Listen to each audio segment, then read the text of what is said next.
What's going on, everybody? My name is Zach Hartley and welcome back to another weekly watch list video. Before we get started, I just want to say thank you to all of those people that watch these videos every single week, and every time I make one of these watch list videos, there's a small group of you that tunes in every week and you ask me where I'm at when I don't make a video, and you show a lot of support.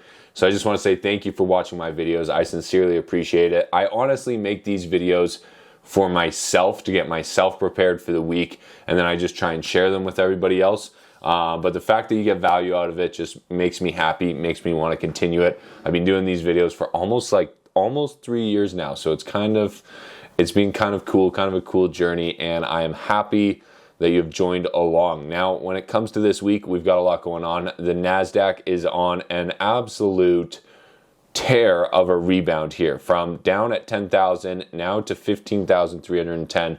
We are doing extremely well in the NASDAQ. We are also doing extremely well in the S&P 500, actually setting all-time highs, which is amazing to see. Really, really great news. And the S&P 500 has also recovered amazingly well. And the Dow Jones actually set all-time highs a little while ago and continues to set all-time highs on Friday. So very nice news there. The VIX, or the volatility index, is still down at very low levels relative to where we've been at over the last few years. So that is good. Relatively speaking, if you looked at just those four things, you would say that the market is doing extremely well right now. There are some concerns, though, that we're going to talk about. One thing that has some concerns right now is Bitcoin. The ETFs got launched and the price fell from 48.5 down to 41,000 right now. We've also crossed below our 50-day moving average, which is not a great indication here. So we have some things that we really need to watch for. That ETF announcement really turned into a buy the rumor, sell the news kind of event, and I wasn't prepared for it. I had a position that was doing extremely well, and I wasn't prepared for that event. I should have managed my risk a little bit more appropriately, but I didn't. So I ended up exiting that trade in Marathon. My options, if you've been following along, I own some options in Marathon Digital, the Bitcoin mining company. We did very well on them. We made about 150% on the initial position, which is great, but it was nowhere near where it could have been. So I'm a little disappointed. If you want to see the full update, the breakdown, and when I make my trades, you can join my Discord chat through the link in the description down below. When it comes to oil and gas, particularly West Texas light crude, we are starting to see the price sort of settle out and hover sideways. We're actually testing our 50-day moving average here, and we've also started to establish some higher lows. So we are starting to see some indications of a change in trend here. We also have some disruptions to supply around the world, so we could start to see the price of oil move higher. So you might want to take that as a trend trade. When it comes to trend trading, though, uranium is where you want to be. I have been pointing out uranium for probably the last month and a half to 2 months here, and the price just continues to skyrocket. This is the chart that I showed you last week, and the price of uranium in US dollars per pound was $92.50. This is the chart that I showed last week, and before that, the price just kept going up and up and up, and this week, the price is now $106. It's up by 14.6% in the last week, and it continues to run higher, which means all of these uranium companies are going to make more and more money. And I've been pointing this out for the last month and a half, and if you haven't taken any action on it, now is your chance. I'm going to show you one of the companies that's on my watch list this week. Now, this week in particular, I got a lot of questions about lithium and a bunch of basically lithium companies where people wanted to know what my thoughts were, particularly in my Discord chat. And right now, I like lithium. I think long-term lithium is going to do very well, but lithium prices have fallen from like 500 or 600 down to 95. Now, this is in Chinese yuan per ton or whatever it is, but the price of lithium has declined significantly, and that is putting pressure on all of these lithium companies. So me personally, I'm going to wait until the price of lithium starts to recover, and then I'm going to buy into the best positioned lithium companies. I have not started that progress yet, because right now we're seeing the first sign of lithium just starting to level out. That is very, very good.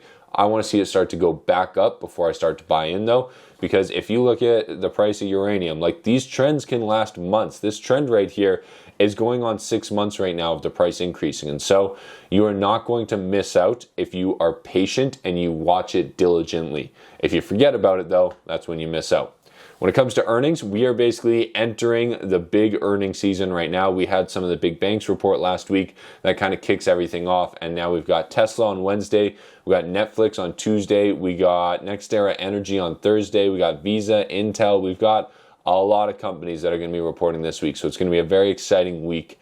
And we could be in for some big moves here, depending on how that Christmas season went for a lot of these companies. When it comes to market conditions, though, we've got the Bank of Canada announcing an interest rate decision on January 25th. That is this week. That is going to be very interesting because, as far as I'm aware, there are a lot of office buildings and a lot of commercial properties that are nowhere near cash flow positive right now because of the rising interest costs. And they are praying to God that the Bank of Canada reduces these interest rates. And if the Bank of Canada does not reduce these interest rates, I think there's going to be pain for anybody that has a lot of leverage, a lot of debt, a big mortgage, and a variable interest rate. It could be a rough year for you. When it comes to the US, the Fed decision is going to come out next week. So Canada this week, US next week, going to be very interesting, sort of the same situation there. And then we've got high interest rates, like I said, having negative impacts on a lot of companies right now, especially if you are a company that operates office buildings. You might be struggling very, very much so right now. When it comes to the markets, like I said, most of our indices are doing extremely well. The S&P, the NASDAQ, the Dow Jones all had an amazing recovery, and the Dow Jones and the S&P are actually trading at all-time highs.